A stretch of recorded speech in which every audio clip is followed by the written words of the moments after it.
तत्सवितुर्वरेण्यं भर्गो देवस्य धीमहि धियो यो नः प्रचोदयात्।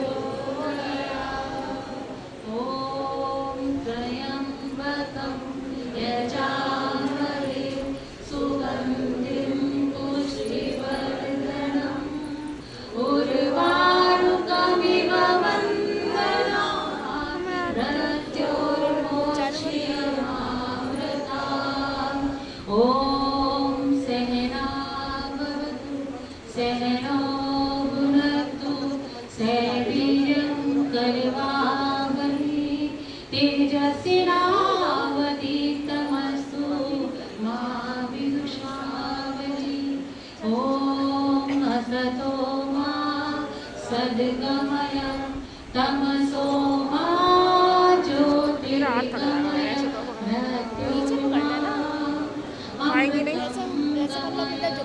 ओम शांति शांति शांति। आज समाज कमलानगर में उपस्थित आचार्य जी, यहाँ के पदाधिकारीगण, हमारे भाइयों बहनों एवं प्यारे बच्चों, आप सभी को मैं इस मंच से सादर नमन करती हूँ, अभिनंदन करती हूँ, वंदन करती हूँ। परसों हमारी मंत्राणी जी हैं, उनका मेरे पास फोन आया था कि जब हमारा महीने में अंतिम संडे पड़ता है, 5वां रविवार पड़ता है, तो हम बच्चों के लिए एक आयोजन करते हैं, बच्चों को मंच प्रदान करते हैं। तो अब की बार हम सभी भाई बहनों ने मिलकर ये प्लानिंग की है कि अब की बार महिलाओं को ये दिन किया जाए, यानी महिलाओं की मर्जी हो जो करें। मंच का संचालन महिलाएं करेंगी, मंच पर महिलाएं बोलेंगी, उनकी इच्छा हो जो करें। मुझे बड़ी खुशी हुई वाली बात सुनकर। पर इसमें सबसे बड़ा योगदान हमारे भाइयों का है, क्योंकि हमारी बहनों को वो आगे करते हैं, मंच प्रदान करते हैं। मुझे विषय दिया गया माँ। दीदी ने मुझसे पूछा किस पर बोलोगी, मैंने सोचा चलो माँ पर बोलती हूँ। पर माँ के लिए कोई शब्दकोश कहते हैं, हमारे पास शब्द ही नहीं है माँ के लिए। इसको हम शब्दों में माप ही नहीं सकते। इसकी गहराई इतनी बड़ी है, समुद्र से भी बड़ी है इसकी गहराई, जिसको कोई माप सका है, ना माप सकता है, ना मापेगा। विश्व का सर्वप्रथम कोई ग्रंथ है तो वेद है। वेद में ईश्वर के बाद ही जो सर्वोपरि स्थान दिया गया है वो माँ का दिया गया है। माँ का स्थान सबसे ऊंचा है। भारत काल में भी जो महाभारत काल है उसमें यज्ञ और युधिष्ठिर संवाद होता है, तो उसमें भी माँ को धरती से भी ऊंचा स्थान माना गया, उसका भी भारी माना गया है माँ को। क्यों ना हो, ये शक्ति ही है। जब किसी बालक या बालिका को, छोटे बच्चे को नहीं बड़े को भी, जब चोट पहुंचती है या कोई कष्ट होता है या कोई परेशानी होती है उसको, तो उसका सबसे मुख में से शब्द निकलता है माँ। ना उसे पिता याद आते हैं, ना आचार्य याद आते हैं, ना कोई मित्र याद आता है, ना भाई बंधु याद आता है, केवल शब्द निकलता है माँ।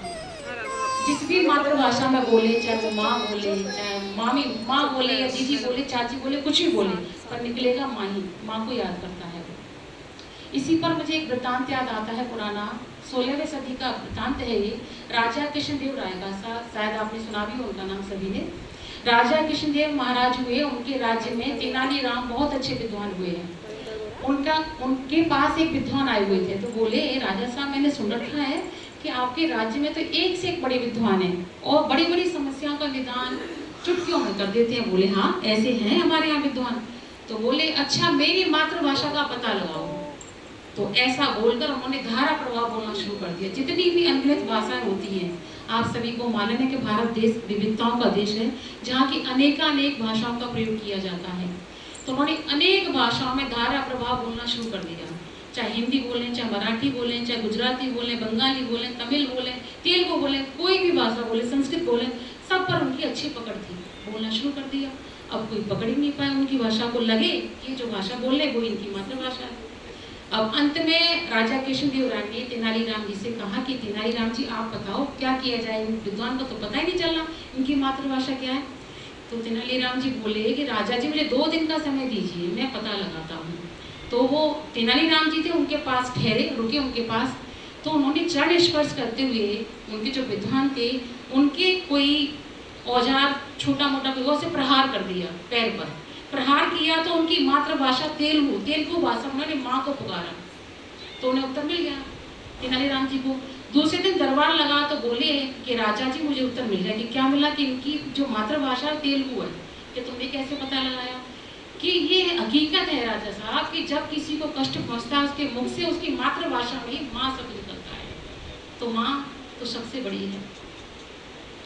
एक वृतांत आता है, एक और वृतांत है मेरे पास कि एक बार ब्रह्मा जी, सभी को मालूम हुआ ब्रह्मा जी के मानस पुत्र नारद जी हैं।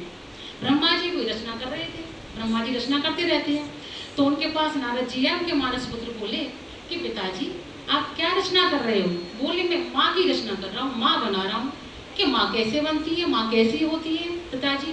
कि अच्छा ठीक है तुम्हें बताता हूँ कि माँ ऐसी होती है जो एक इंसानियत को जन्म देती है, जो सबसे बड़ा कष्ट सहकर अपने पुत्र या पुत्री किसी भी बच्चे को जन्म देती है। बच्चा अगर विदेश में रो रहा हो तो उसका देश में आंचल भीगे उसको माँ कहते हैं। जो लाखों कष्ट सहकर, सारे जहाँ के कष्ट सहकर भी अपने चेहरे पर शिकन नहीं आने देती है, दर्द भी उसके चेहरे पे दिखाई नहीं देता है, और जो अपने आंसुओं को पी जाती है, वो ऐसी होती है माँ। फिर उन्होंने क्या किया, उस माँ की आंखों में से एक दो आंसू निकाल दिए। तो बोले ये तो रो रही है, ये कैसी माँ है? आप तो कह रहे बहुत वैसी माँ होती है, ये तो मतलब बहुत ऊंचाई और गहराई से बहुत ज़्यादा होती है और बहुत पाषाण प्रतिमा भी होती है। बच्चे को कहाँ से कहाँ पहुँचा देती है, बच्चे को मारती भी है, पीटती भी है, दुलारती भी, दोनों काम करती है। अगर बच्चा कोई गलत काम करता है तो सच्चे मार्ग पर लाने के लिए माँ उसको पीटती भी है। कि बेटा, माँ को एक करुणा भी होती है, दया भी होती है माँ के अंदर।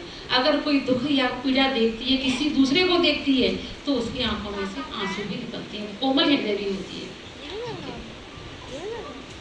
अब क्या हुआ कि माँ की विशेषता तो मैं क्या कोई नहीं बता सका है। इसी चर्चा पर मुझे अपनी माँ की भी ध्यान आ गया, थोड़ी माँ की भी चर्चा करना चाहूँगी। मेरी माँ, मैं उनके बारे में बताना चाहूँगी। मेरी माँ जब मात्र 1.5 वर्ष की थी, जब उनकी माँ का देहांत हो गया। मेरे नाना जी यानी उनके पापा ने और उनके ताऊ जी ने उनको पाल पोस कर बड़ा किया। उस समय ऐसा था कि मात्र 13 या 14 वर्ष का विवाह हो जाता था, तो उनका विवाह 14 वर्ष पे कर दिया गया। मेरे पिता की उम्र रही होगी 18 वर्ष।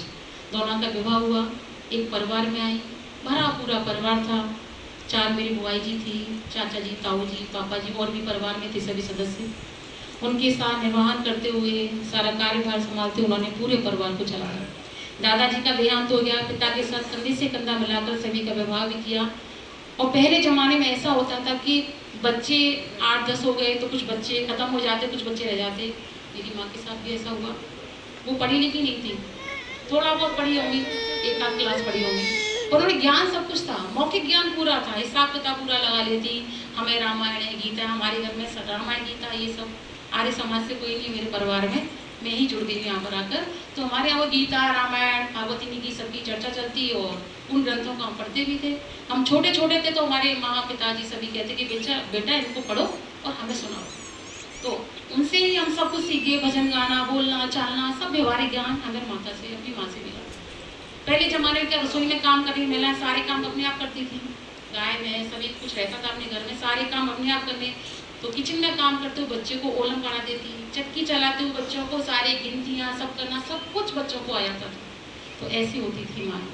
माँ के बारे में क्या बोलूँ, 10 मिनट का टाइम दिया गया मेरे को, तो मेरा टाइम होने पर है। तो माँ के लिए कोई शब्द को बाकी में किसी के पास है ना होंगे, थोड़े से शब्द और लिख करके लाएंगे, थोड़ी से माँ के ऊपर में लिखने की कोशिश की है कि सबसे अद्भुत रचना की है ईश्वर ने माँ की, सबसे अद्भुत रचना की है ईश्वर ने माँ की।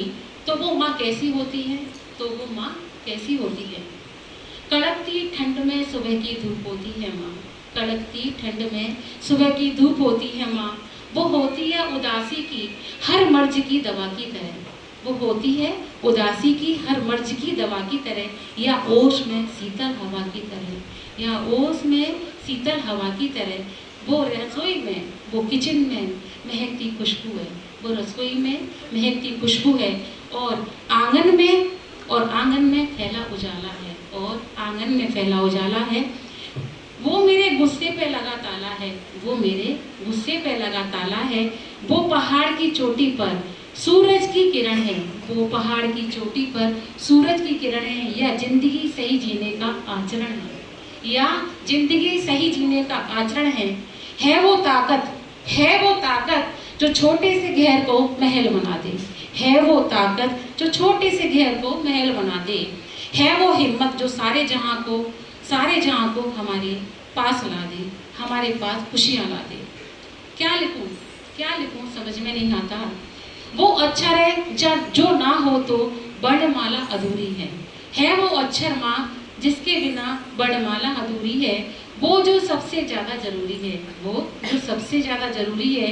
ये नहीं कहूँ कि वो हमेशा साथ होती है, ये नहीं कहूँगी कि वो हमेशा साथ होती है, पर माँ तो एक एहसास होती है, पर माँ तो एक एहसास होती है। लिखने बैठूं तो लिख न सकूं, लिखने बैठूं तो लिख न सकूं, मन के भाव कह न सकूं, मन के भाव कह न सकूं, जिसको शब्दों में बयान कर सकूं, जिसको शब्दों में बयान कर सकूं, सबसे ऊपर होती है माँ, सबसे ऊपर होती है।